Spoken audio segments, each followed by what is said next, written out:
Queridos hermanos, vamos a leer hoy el libro de Malaquías, vamos a leer el libro, la carta a los Hebreos y después vamos a leer el Evangelio de Lucas. Acá hay toda una referencia a los sacerdotes, al sacrificio. Vamos a leer un poquito para ver el tema que une estas lecturas hoy. Malaquías hace una crítica muy grande a- al sacerdocio en el pueblo de Israel, ¿no? Dios elige una tribu, la tribu de Leví, para que fueran sacerdotes. Pudiendo haber dejado que cada tribu tuviera sus sacerdotes o que cualquiera pudiera ser sacerdote o que todos hicieran sacrificios, Dios elige una tribu y a esta tribu le da el deber de ser sacerdotes. Entonces todos los demás tienen tierras, reparte la tierra prometida entre todas las tribus, pero a la tribu de Leví le dice, bueno, ustedes van a ser sacerdotes y todos los demás les van a dar para que ustedes puedan vivir, porque ustedes se van a dedicar exclusivamente de eso. ¿Cuál es el sentido? ¿No? ¿Por qué, pudiendo darle el sacerdocio a todas las tribus, ¿no? Algo tan lindo y que todos querrían, se lo da solo a la tribu de Leví, solo a una de las 12? Y acá yo creo que tendremos que comprender que en ese momento en particular de la historia de Israel, ser sacerdote conllevaba una tarea bastante desagradable, ¿no? Bastante desagradable. Y era la de hacer sacrificios. Dios nunca quiso sacrificios, nunca quiso que mataran un bicho para ofrecérselo a Él, nunca quiso que mataran nada para ofrecérselo a Él. Lo dijo un montón de veces, ¿no? Misericordia quiero, no sacrificios. Si tuviera hambre, no tengo todas las aves del cielo, todos los animales del campo, ¿no? ¿Qué me traen un pobre animal muerto? Una pavada. Pero para esa época, para ese momento de la historia humana, para ese momento de la civilización humana, no había forma de que el pueblo hebreo ni los de alrededor comprendieran que no era necesario hacer ningún tipo de sacrificio, ¿no? Era una pavada, hacer sacrificios era una locura, pero no lo podían comprender todavía. No tenían la capacidad, la evolución espiritual como para entender que no era necesario. Entonces, no podían entenderlo. ¿Cómo? No vamos a hacer un sacrificio, no vamos a matar algo, no vamos a desparramar sangre por todos lados. Y entonces, ¿cómo vamos a lograr el favor de los dioses? No puede ser, ¿no?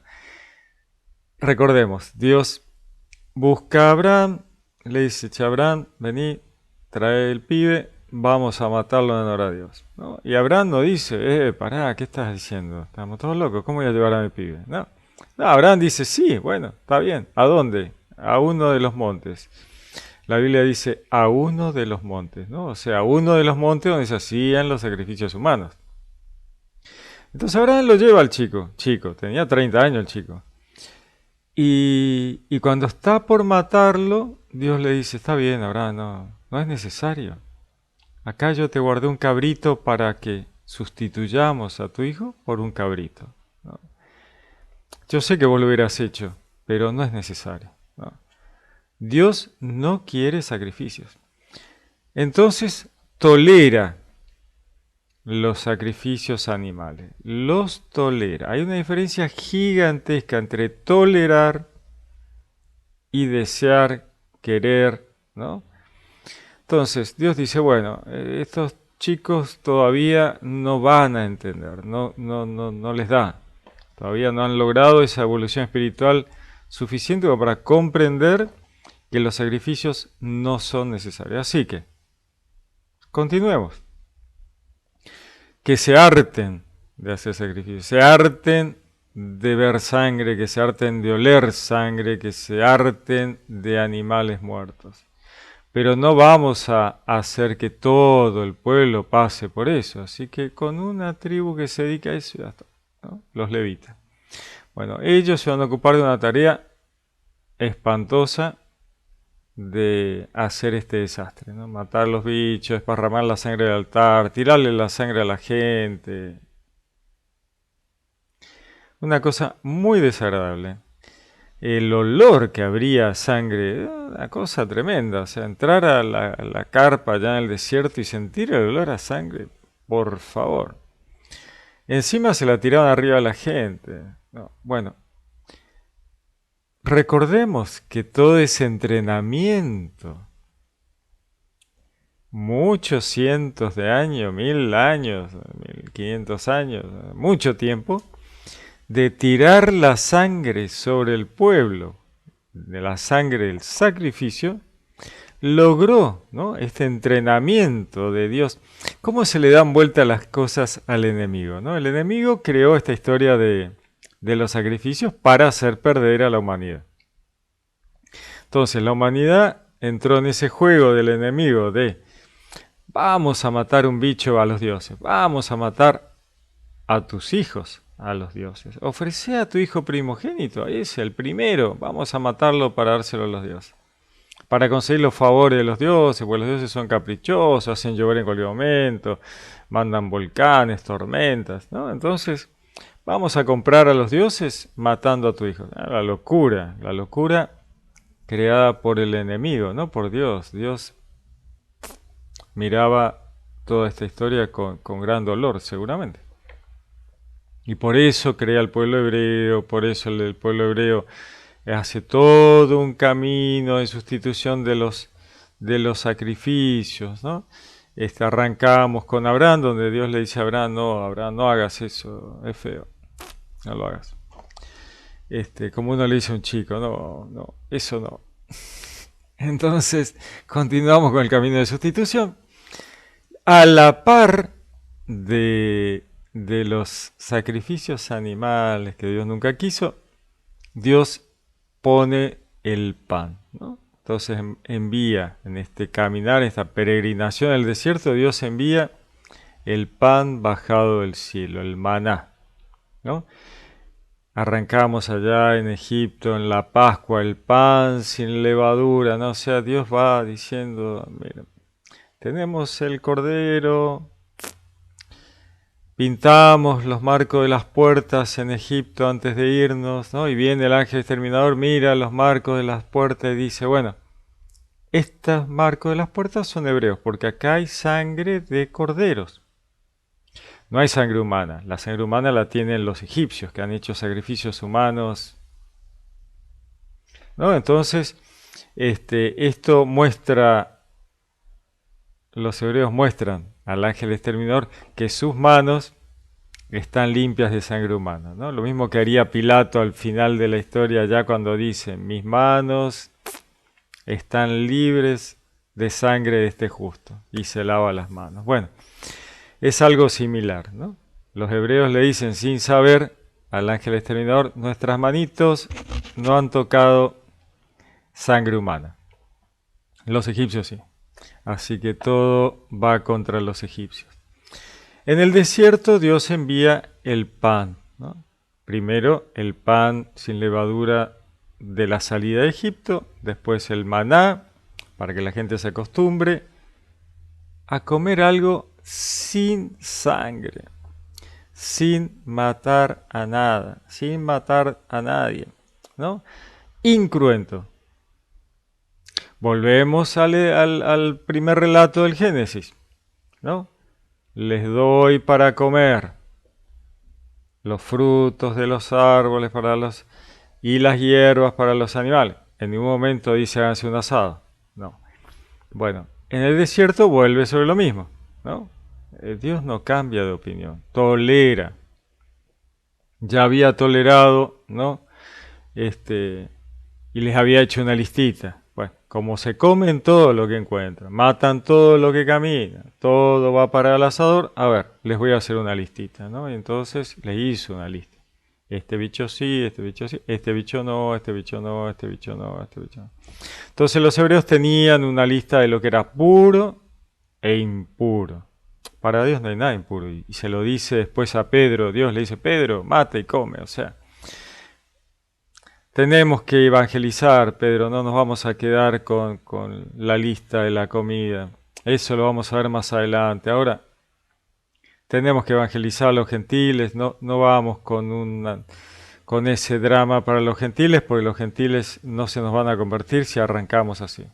Entonces le dice a Pedro, mira, olvídate, vamos, hay que salir a evangelizar a los gentiles tienen que entrar, así que no te quedes en la comida kosher, no, vamos, hay que dejarlos entrar. Entonces estamos en el desierto, Dios le da el pan bajado del cielo, ¿no? Que prefigura a Jesús, ¿no? Jesús luego dirá, este es mi cuerpo, ¿no? Este pan, reparte el pan. Luego, en la misa, vamos a comer el pan de la Eucaristía. Eucaristos significa acción de gracias con relación a Dios, ¿no? Y la hostia significa víctima, ¿no? Porque está siendo el Cordero de Dios que quita el pecado del mundo. Pero ya no es un cordero, ya no hay sangre, es pan, incruento, un vegetal. Ahora, tuvo que haber un camino larguísimo de sustituciones, ¿no? Para llegar a esto. Entonces acá tenemos, volvemos a Malaquías. Malaquías está haciendo una crítica de los sacerdotes, los levitas, que están haciendo las cosas mal, ¿no? Ellos tenían que hacer, bueno, ese trabajo horrible de los sacrificios, pero por lo menos hacerlo bien.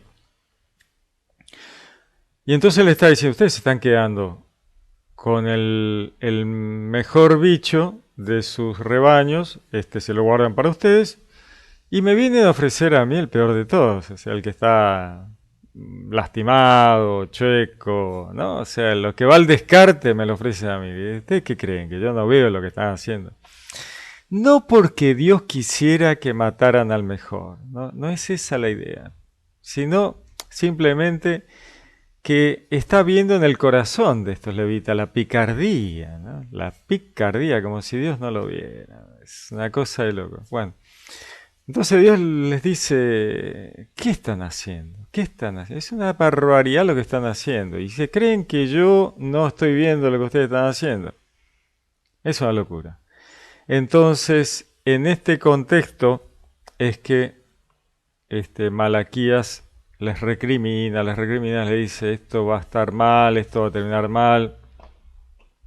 No está bien lo que están haciendo, ¿no? Están haciendo todo mal. Bueno, vamos a leer un poquito el tercer capítulo de Malaquías. Y dice, he aquí que yo envío a mi mensajero a allanar el camino delante de mí, y enseguida vendrá a su templo el Señor a quien vosotros buscáis, y el ángel de la alianza que vosotros deseáis. He aquí que viene, dice Yahvé Sebaot. El mensajero, ¿no?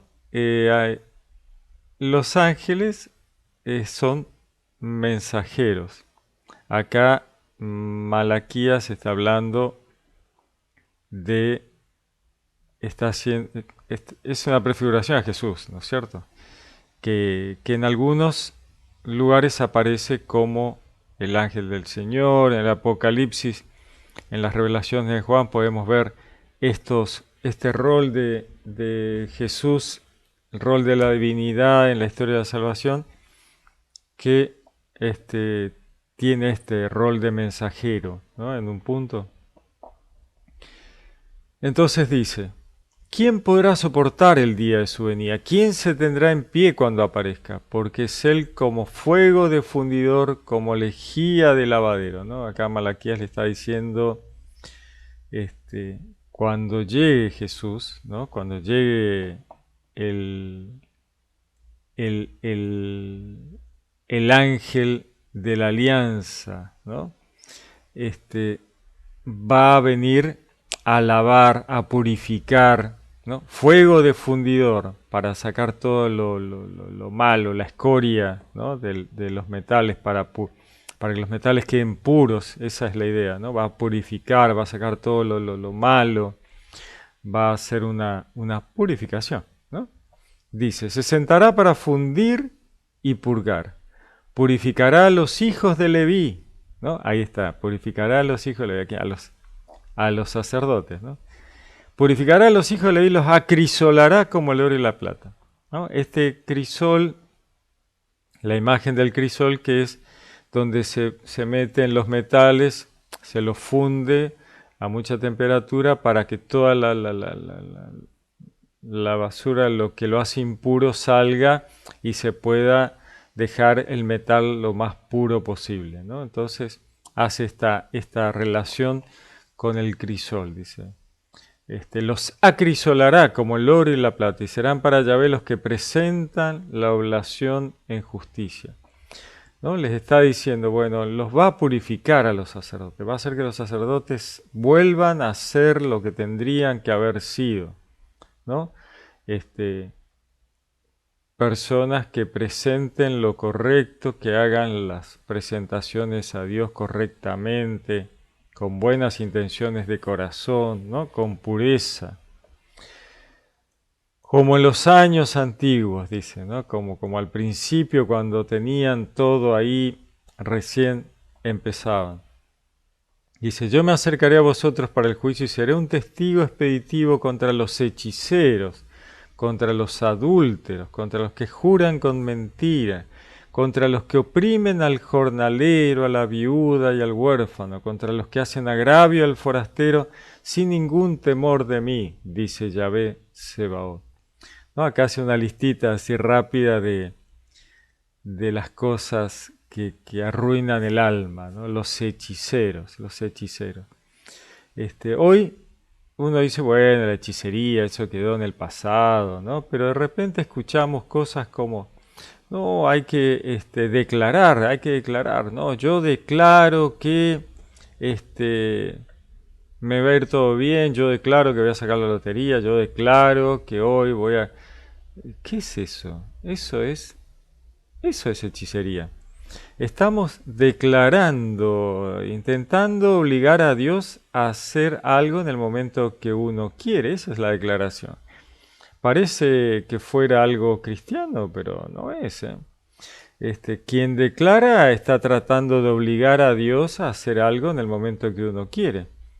¿Qué es eso? Un hechizo, ¿no? Eso es un hechizo. Está disimulado, está enmascarado, pero sigue siendo un hechizo. Así que hay que tener cuidado con esas cosas, ¿no?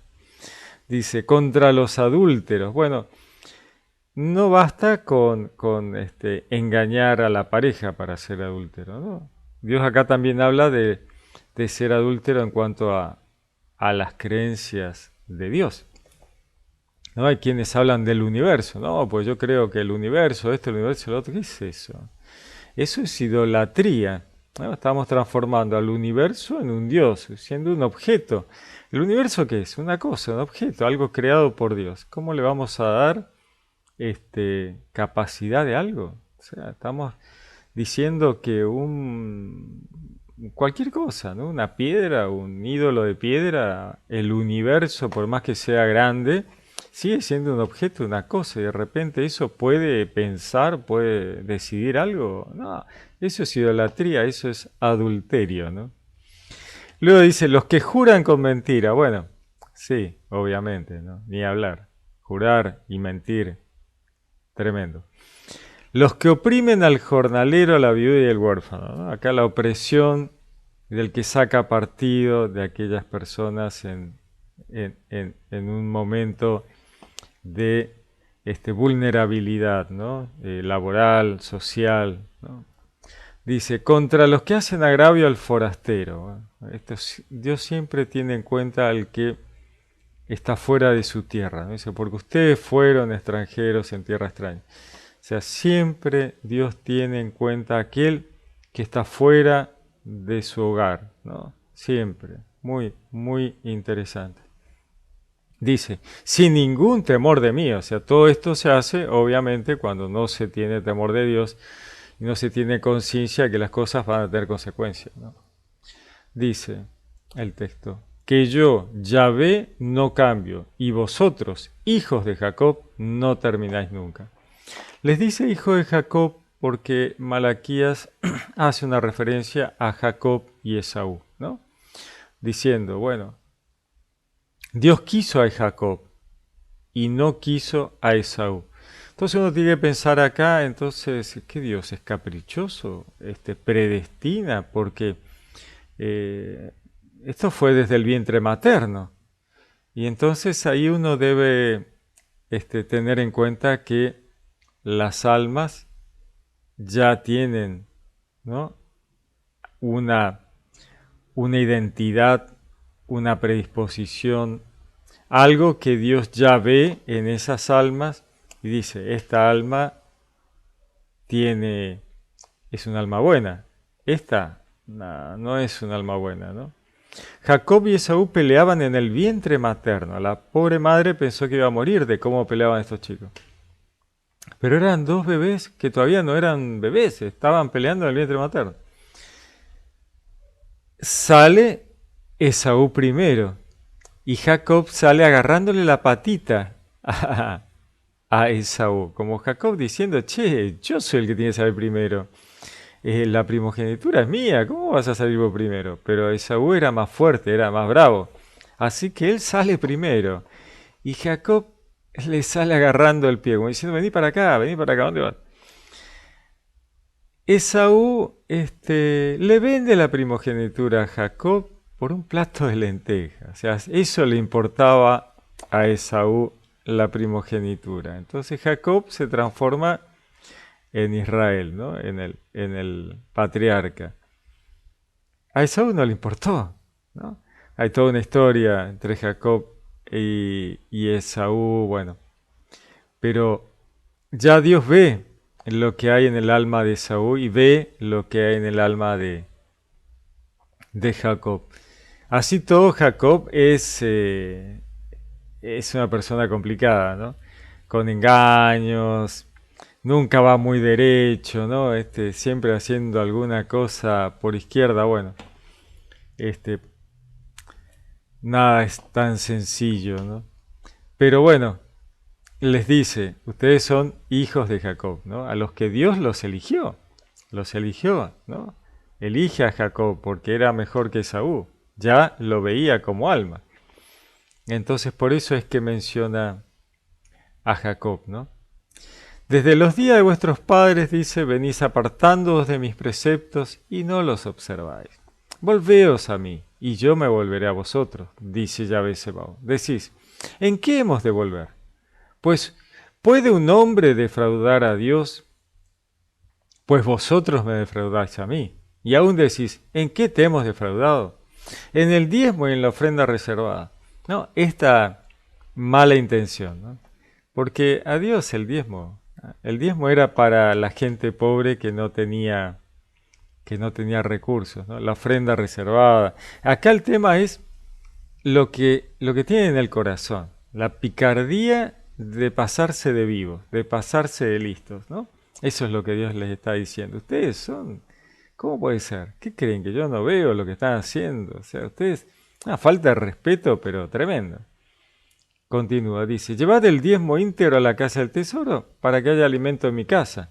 Y ponedme hacia prueba, dice Yahvé, a ver si no os abro las esclusas del cielo y no vacío sobre vosotros la bendición hasta que ya no quede. Y no huyendo de vosotros al devorador, para que no os destruya el fruto del suelo y no se os quede estéril la viña del campo, dice Yahvé Sebaot. Como diciéndole, pórtense bien, hagan las cosas bien y todo les va a ir bien, ¿no? Pero ustedes, qué duros, ¿no? Dice, todas las naciones os felicitarán entonces, porque seréis una tierra de delicias, dice Yahvé Sebaot. Duras me resultan vuestras palabras, dice Yahvé, y todavía decís, ¿qué hemos dicho contra ti? Como diciendo, no se hagan los tontos, te me están cargando, ¿no? Este, escúchense un poquito. Continúa. Habéis dicho, cosa vana es servir a Dios. ¿Qué ganamos con guardar sus mandamientos o con andar en duelo ante Yahvé Sebaot, ¿no? Dios los escucha. Les está diciendo, ustedes dicen que para qué se van a portar bien si da lo mismo. No, no da lo mismo. No da lo mismo, ¿no? Pero eso es lo que dicen.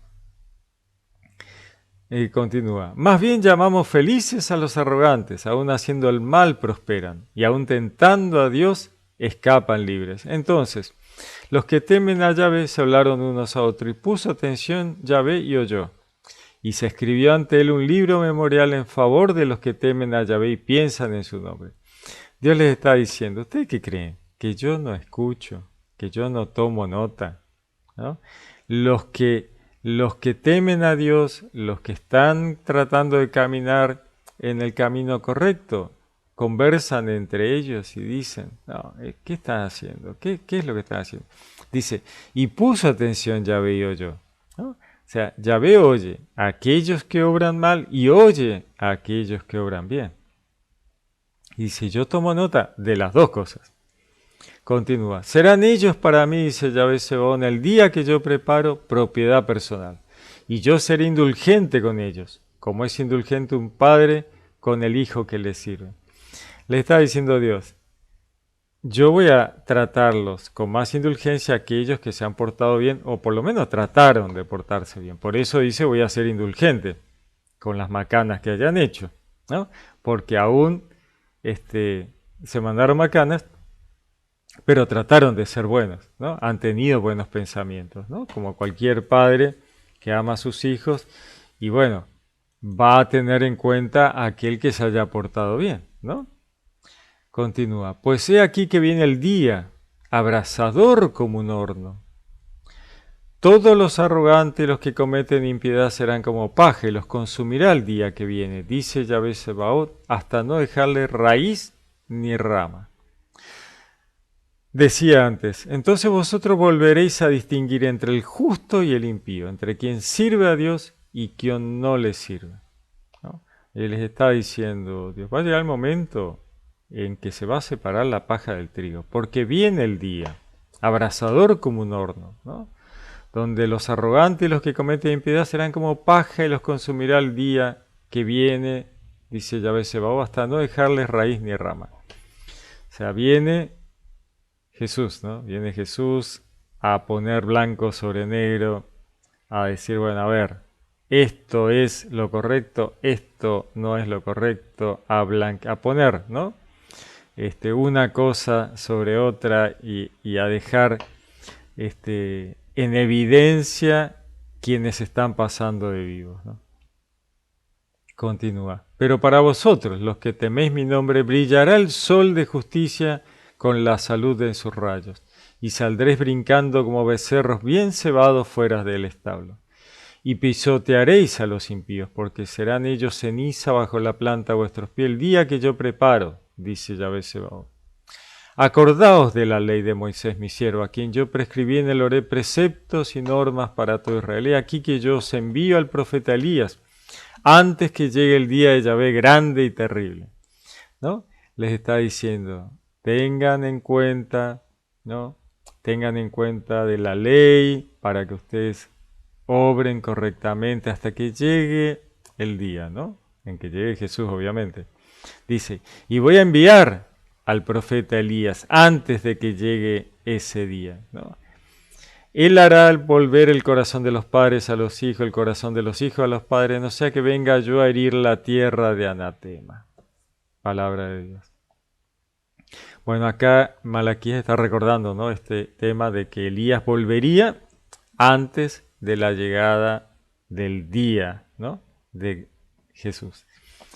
Entonces, ahí está todo esto, ¿no? Cuando la gente decía, pero ¿será que este es Elías el que tenía que venir? ¿No? Porque ellos estaban esperándolo. Y Jesús dijo, Juan es Elías, ¿no? Para el que quiera comprender. O sea, el espíritu de Elías estaba en Juan y Juan daba la entrada al día de Jesús, ¿no? La llegada de esto que está diciendo Malaquías. Ahí llega a poner blanco sobre negro, ¿no? A poner en evidencia a los que están haciendo las cosas mal, a mostrar, a cambiar el tema del sacerdocio, ¿no? A cambiar el tema del sacerdocio, a liberar a los sacerdotes de esta tarea tan terrible de los sacrificios, a liberarlos de eso, ¿no? Liberarlos de eso y perfeccionar el sacerdocio. Así como en épocas terribles los sacerdotes fueron una sola tribu, luego de Jesús todos los cristianos serían pueblo de sacerdotes, ¿no? Y por eso, en su momento, solo los sacerdotes podían acceder al pan, ¿no?, que estaba en el templo. Sin embargo, luego de Jesús, todo el pueblo cristiano accede al pan, porque somos un pueblo de sacerdotes, ¿no? ¿Se entiende? Jesús se convierte en ese sumo sacerdote y todo el pueblo cristiano es sacerdote, un pueblo de sacerdotes, ¿no? Por eso accedemos, como decíamos, al pan, ¿no? La hostia, podemos comer el pan de la Eucaristos, de la Eucaristía, de la acción de gracias. Muy bien, vamos a leer un poquito Hebreos, la carta a los Hebreos del apóstol Pablo, que está muy linda también, vamos a leerlas. Decía, por tanto es preciso que prestemos mayor atención a lo que hemos oído para que no nos extraviemos. Pues si la palabra promulgada por medio de los ángeles obtuvo tal firmeza que toda transgresión y desobediencia recibió justa retribución, ¿cómo saldremos absueltos nosotros si descuidamos tan gran salvación, la cual comenzó a ser anunciada por el Señor y nos fue luego confirmada por quienes la oyeron, testificando también Dios con señales y prodigios, con toda suerte de milagros y dones del Espíritu Santo, repartidos según su voluntad? En efecto, Dios no sometió a los ángeles el mundo venidero del cual estamos hablando, pues atestiguó alguien en algún lugar: ¿qué es el hombre que te acuerdas de él? ¿O el hijo del hombre que de él te preocupas? Lo hiciste por un poco inferior a los ángeles, de gloria y honor le coronaste. Acá Pablo está hablando del rol de la divinidad de Jesús. Recordemos siempre, tengamos presente, ¿quién es Jesús? Jesús es el verbo, el logos, el verbo, la palabra de Dios por la cual Dios manifiesta la creación, todo, los universos, el universo, quién sabe cuántos universos, la vida. Él manifiesta la creación, la sostiene para que la creación funcione y la desmanifiesta cuando todo termina, ¿no? Yo soy el alfa, el omega, decía Jesús, el principio y el fin, el todopoderoso, ¿no? Esta manifestación para que todo funcione, sostenedor mientras todo funciona y desmanifiesta al final, ¿no? Maravilloso. Pero, por otro lado, el rol en la historia de la salvación, uno de los roles, es ser hijo de hombre, un judío, ¿no? No un humano, sino un hijo de humano, ¿no? Es interesante este pequeño detalle, diríamos, ¿no? Entonces, dice, ¿por qué te preocupas del Hijo del Hombre, ¿no? Lo hiciste por un poco inferior a los ángeles. En el rol de la divinidad, en la historia de salvación, dice, un poco inferior a los ángeles. De gloria y honor lo coronaste. Esto no significa que el verbo sea inferior a los ángeles. No, significa que como hijo del hombre, como judío, como encarnación del verbo, ¿no?, necesaria para la historia de la salvación, es por un poco inferior a los ángeles, ¿no? de gloria y honor le coronaste. Todo lo sometiste debajo de sus pies. Al someterle todo, nada dejó que no le estuviera sometido. Más al presente no vemos todavía que le esté sometido todo, ¿no? Esta explicación del apóstol Pablo que nos dice que todo va a estar sometido a Jesús, ¿no? En este rol de la divinidad en la historia de la salvación. Dice, todavía no vemos que todo le esté sometido, ¿no? Por ahora, pero va a estar todo sometido a él. Y aquel que dice, y aquel que fue hecho inferior a los ángeles por un poco, a Jesús, le vemos coronado de gloria y honor por haber padecido la muerte, pues por la gracia de Dios gustó la muerte para bien de todos. O sea, el verbo, el logos, encarnado, como humano, padece la muerte. O sea, muere como humano, pues por la gracia de Dios gustó la muerte para bien de todos. ¿No? Como hombre es necesario que este hombre, que es Jesús, que es el Verbo encarnado, en su rol en la historia de la salvación, muera, ¿no? Convenía en verdad que aquel por quien es todo y para quien es todo, llevara muchos hijos a la gloria, perfeccionando, mediante el sufrimiento, al que iba a guiarlos a la salvación, ¿no? Convenía en verdad que aquel por quien es todo y para quien es todo, Dios, llevara muchos hijos. Muchos hijos, el muchos en la Biblia por lo general es todos, a la gloria, perfeccionando mediante el sufrimiento al que iba a guiarlos a la salvación, ¿no? Jesús. Jesús tuvo que sufrir como humano para poder guiar a toda la humanidad a la salvación. Dice, pues tanto, el santificador como los santificados tienen todos el mismo origen. Por eso no se avergüenza de llamarlos hermanos.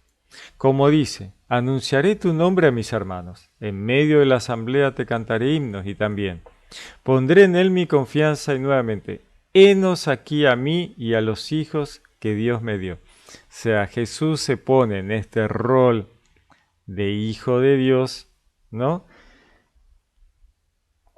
A la par de la humanidad diciendo, bueno, el resto también son hijos adoptivos de Dios. Entonces somos todos hermanos en un rol de la divinidad asumida en esta historia de la salvación. Continúa, por tanto, así como los hijos participan de la sangre y de la carne, así también participó él de las mismas para aniquilar mediante la muerte al Señor de la muerte, es decir, al diablo, y libertar a cuantos por temor a la muerte estaban de por vida sometidos a la esclavitud. Acá hay una cuestión de lo que los hijos participan de la sangre y la carne de los sacrificios, ¿no?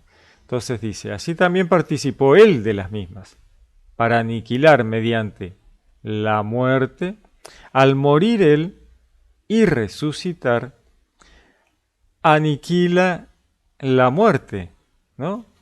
Y aniquila mediante esta destruir a la muerte como punto final, destruye al enemigo, ¿no? Al diablo. Porque el diablo lo que quería era aniquilar a la humanidad a través de la muerte. La muerte segunda no tiene ya sentido, ¿no? Jesús muere y resucita, como diciendo la muerte ya no tiene sentido, ¿no?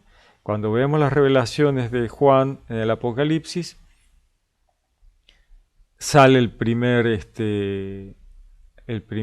jinete, que es Jesús, con el Evangelio, y sale vencedor para seguir venciendo. Y detrás salen los vencidos, ¿no? Los otros jinetes. Y sale la muerte, ¿no? El Hades lo acompaña, o sea, porque ha sido vencida por Jesús. Jesús vence la muerte que iba a aniquilar a la humanidad, porque eso quería el enemigo, y al vencer a la muerte, vence al enemigo. O sea, ¿quién pierde? Cuando todas sus obras son vencidas, pierde él, ¿no? El enemigo no tiene poder sobre la humanidad, ya no tiene poder. Él ha sido vencido por Jesús y el Evangelio que trae Jesús, la buena nueva, ¿no? Los roles de la divinidad, ¿no? En la historia de la salvación. La muerte es vencida por Jesús en esto, ¿no? Él muere y resucita, siendo el primero en resucitar de la muerte y mostrando que la muerte ha sido vencida, ¿no? El jinete que sale detrás, vencido detrás del jinete blanco que es Jesús y el Evangelio, ¿no? Pues habiendo sido probado en el sufrimiento, puede ayudar a los que se ven probados. Palabra de Dios. Bueno, dice, porque Él fue probado en el sufrimiento y de esa manera puede ayudar a los que se vean probados, ¿no? Como humano se ve probado y entonces ayuda a los humanos, ¿no? Entonces, los roles de la divinidad asumida en la historia de la salvación, se pone Él en igualdad de condiciones como hombre, como humano, para pasar por las cosas que la humanidad pasa, para vencer las ideas que el enemigo había desplegado para perdición de la humanidad y bueno, y ahí termina, ha sido vencido, ¿no? Ha sido vencido. Decía libertar a cuantos por temor a la muerte estaban de por vida sometidas a la esclavitud, ¿no? El temor de la muerte, el aferrarse a la vida y terminaban esclavos del enemigo, ¿no? Dice, porque ciertamente no se ocupa de los ángeles, sino de la descendencia de Abraham. Acá Pablo está haciendo, ¿no? una muestra de que los ángeles son el reino celestial, ¿no es cierto? Pero Dios se ocupa de los humanos, de Abraham y su descendencia, ¿no? Y está mostrando que Jesús se está ocupando de la humanidad, ¿no? Porque hubo ese momento en que había cierto pensamiento hacia los ángeles y culto a los ángeles. Y acá le está aclarando un poco esto diciendo, bueno, a ver, ¿de qué se ocupa Dios? ¿De los ángeles? No, de la descendencia de Abraham, ¿no? Y Jesús está encarnando muy por debajo de los ángeles en esta encarnación humana, pero así igual sigue siendo el logo, el verbo, sigue siendo Dios, sigue siendo, ¿no es cierto?, el alfa, el omega, el principio y el fin, el sostenedor del universo, de toda la creación, ¿no? Como para que no nos olvidemos de quién es realmente Jesús, ¿no? Vamos a leer ahora el Evangelio de Lucas, capítulo 2, que nos cuenta cuando ya llevan a Jesús bebé al templo, ¿no? Llevan a Jesús al templo a presentarlo porque al principio, antes de que los levitas fueran elegidos para ser los sacerdotes, todos los primeros hijos eran llevados para el sacerdocio de todas las tribus, ¿no? Entonces, cuando Dios dice, no, vamos a dejar solo a los levitas.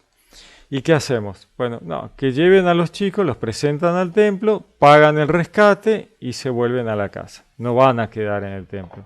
Para eso están los levitas. Entonces lo llevan a Jesús a pagar el rescate que era parte de la ley, parte de la tradición, ¿no? Que tenía este sentido. Sino justamente porque no era necesario que Jesús, como primogénito de María, quedara al servicio del templo, ¿no? Porque para eso estaban los levitas. Entonces dice, cuando se cumplieron los 8 días para circuncidarle, se le dio el nombre de Jesús, Yeshua, ¿no? Yeshua, que significa la salvación viene de Yahvé. Continúa, el que le dio el ángel antes de ser concebido en el seno. O sea, está recordando que José y María van a ponerle el nombre de Yeshua como le había dicho el ángel. Continúa. Cuando se cumplieron los días de la purificación de ellos, según la ley de Moisés, llevaron a Jesús a Jerusalén para presentarle al Señor, como está escrito en la ley del Señor. Todo varón primogénito será consagrado al Señor. Esto que hablábamos, ¿no? Ya no era necesario. Entonces llevan, dice, y para ofrecer en sacrificio un par de tórtolas o 2 pichones, conforme a lo que se dice en la ley del Señor. Este era un sacrificio de gente pobre, ¿no? 2 tórtolas, 2 pichones, para hacer el trámite, ¿no?, de rescatar al primogénito, que si no era consagrado al Señor. Continúa. Y aquí que había en Jerusalén un hombre llamado Simeón. Este hombre era justo y piadoso, y esperaba la consolación de Israel, y estaba en él el Espíritu Santo. Le había sido revelado por el Espíritu Santo que no vería la muerte antes de haber visto al Cristo del Señor, al ungido del Señor. Eso significa Cristo, ¿no?, al Mesías.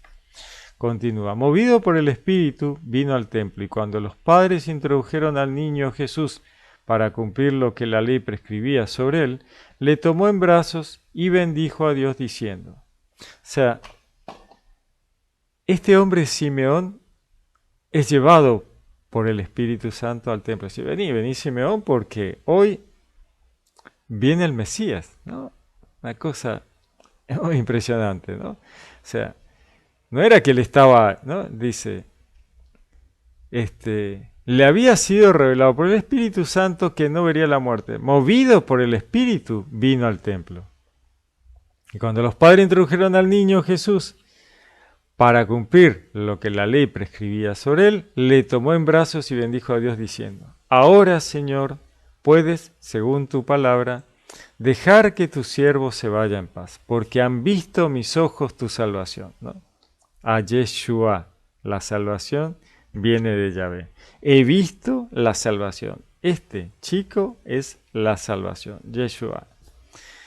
La que has preparado a la vista de todos los pueblos, luz para iluminar a los gentiles y gloria de tu pueblo Israel. Esto le está siendo revelado por el Espíritu Santo, porque estamos escuchando a un judío, estamos escuchando a un hebreo. ¿Y qué está diciendo este judío? Luz para iluminar a los gentiles, ¿no? O sea, y gloria de tu pueblo Israel, ¿no? O sea, decía el apóstol Pablo, ¿de dónde nos viene la ley? Del pueblo hebreo, ¿no? ¿Quién es el pueblo elegido? El pueblo hebreo. ¿De dónde nos vino el Mesías? Del pueblo hebreo, ¿no? O sea, la gloria a quien se la debe, a quien le llega, al pueblo hebreo. No podemos negar eso. No podemos negar eso. Somos cristianos, sí. Bueno, pero el pueblo hebreo hizo un trabajo maravilloso. La gloria del pueblo de Israel. Luz para iluminar a los gentiles. Su padre y su madre estaban admirados de lo que se decía de él. Simeón les bendijo y dijo a María su madre, este está puesto para caída y elevación de muchos en Israel y para ser señal de contradicción. Y a ti mismo una espada te atravesará el alma, a fin de que queden al descubierto las intenciones de muchos corazones. Tremendo, ¿no? Pero ya está profetizando, ¿no?, lo que va a ser, ¿no?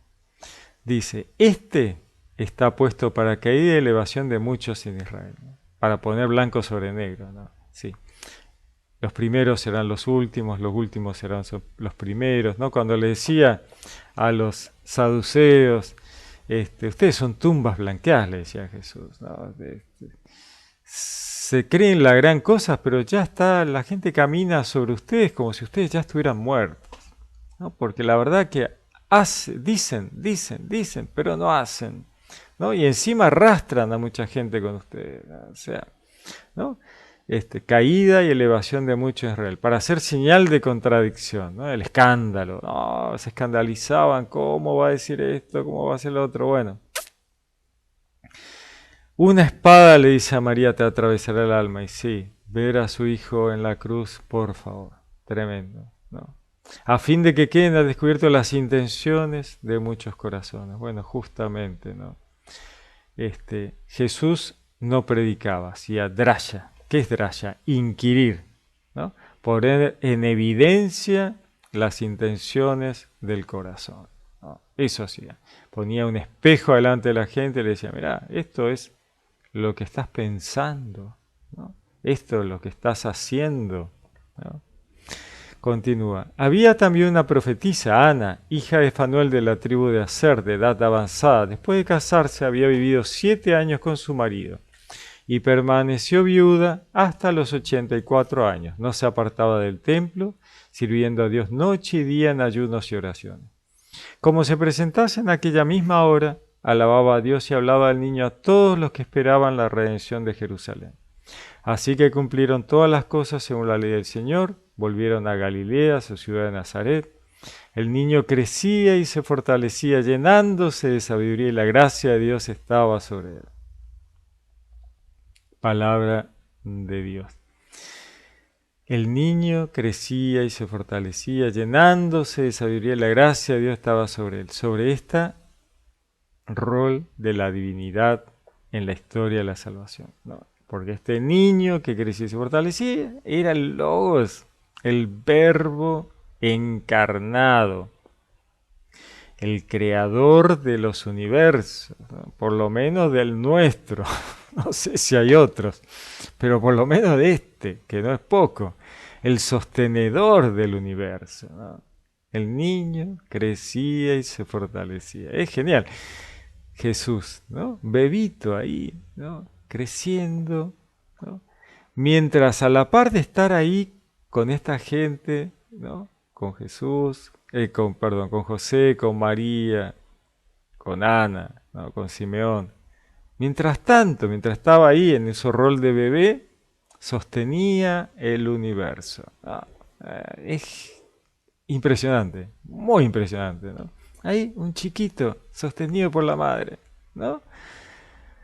Lo circuncidaron. Bueno, ahí estaba Jesús, Yeshua, ¿no? La salvación viene de Yahvé. Maravilloso, maravilloso. Muy bien, los saludo con gran afecto. Les deseo una linda semana. Que Dios los bendiga. Les habló Pablo Castro.